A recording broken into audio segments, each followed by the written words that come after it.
Naghain ng motion ng ilang kongresista para hilingin sa Senado na simulan na sa lalong madaling panahon ang impeachment trial ni Vice President Sara Duterte. Magdadalawang buwan na raw kasi mula nang ipasa ng Kamara sa Senado ang verified impeachment complaint laban kay Duterte. Para sa ibang detalye, nasa linya ng telepono si Marian Enriquez. Marian, sino-sino ba ang naghain ng motion na yan at ano ang sabi nila?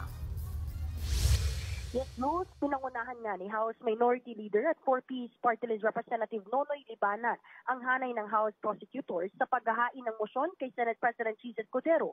Hinihiling nila na ipag-utos ni Escudero ang pagsusumite ng sagot ni VP Sara Duterte sa articles of impeachment laban sa kanya sa loob at hindi nalalabis ng 10 araw.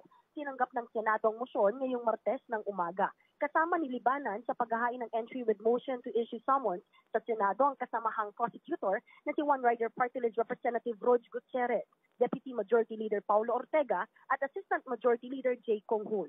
Nanindigan ng mga prosecutor sa constitutional mandate ng Senado na umpisahan na ang paglilitis sa bise forthwith o sa lalong madaling panahon. Ayon kay Libanan na tumatayo ngayong pansamantalang lead prosecutor, March 14 pa napirmahan ng mga prosecutors ang motion pero hindi agad final dahil tingin nila nakabreak pa ang mga senador. Pero nagkaroon ng hearing noong nakaraang linggo kaya ibig sabihin daw nagtatrabaho pa rin ang Senado. Kahit panahon din daw ng kampanya, gagawin daw nila ang kanilang tungkulin bilang prosecutors.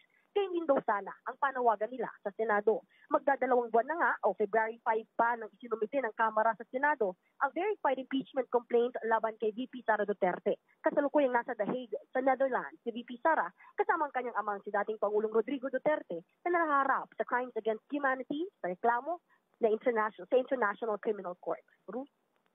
Marian, may pasabi ba kung natanggap na yan ni Senate President Chis Escudero? Ruth, hindi pa naman daw nga nakikita ni Senate President Escudero yung inihaing motion nga ng House Prosecutors. I-refer daw niya ito sa Senate Legal Team at pag-uusapan bukas. Aksyonan daw nga nila ito ng naaayon at sa tamang panahon. Ruth? Yan po ang Express Report ni Marian Enriquez.